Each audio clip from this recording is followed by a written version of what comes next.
এবং liver cancer, CA liver, এই কয়েকটা আমাদের কার্সিনোমার ক্ষেত্রে আমরা দেখেছি আমাদের রেজাল্টটা আপ টু দ্য মার্ক, মানে আমরা যেটা চাইছি সেটা পাচ্ছি। কেন আমরা কোলন ক্যান্সার নিয়ে আজকে আলোচনা করছি? আমাদের 3-4 জন পেশেন্ট, এই রিসেন্ট পেশেন্টের কথা বলছি, আগে তো বহু পেশেন্ট দেখিয়েছেন, তারা এমন শেষে, কারণ একটা সময় ওটা অপারেশন করে ব্যাগটাকে বাইরে বের করে দেওয়া হয়, যেটা আমাদের পায়খানার রাস্তা, ব্যাগটা বাইরে থাকে, সেই জায়গায় পেশেন্ট এসেছিলো এবং পেশেন্টকে বলা হয়েছিল আপনার একটা এই নির্দিষ্ট সময় দিয়ে দেওয়া হচ্ছে।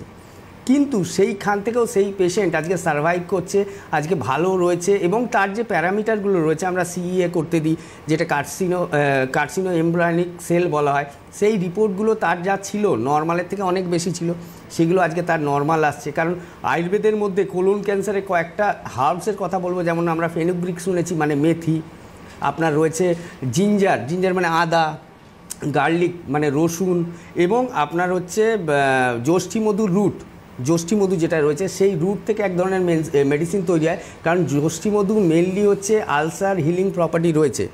যেহেতু আমাদের কোলনে ক্যান্সার হচ্ছে, সেখানে আমাদের আলসারটাকে সারাতে হবে। আলসারটা যখন সারবে তখনই কিন্তু এই যে ক্যান্সারের যে বাকি প্যারামিটারগুলো সেগুলো কিন্তু অটোমেটিক্যালি কমবে।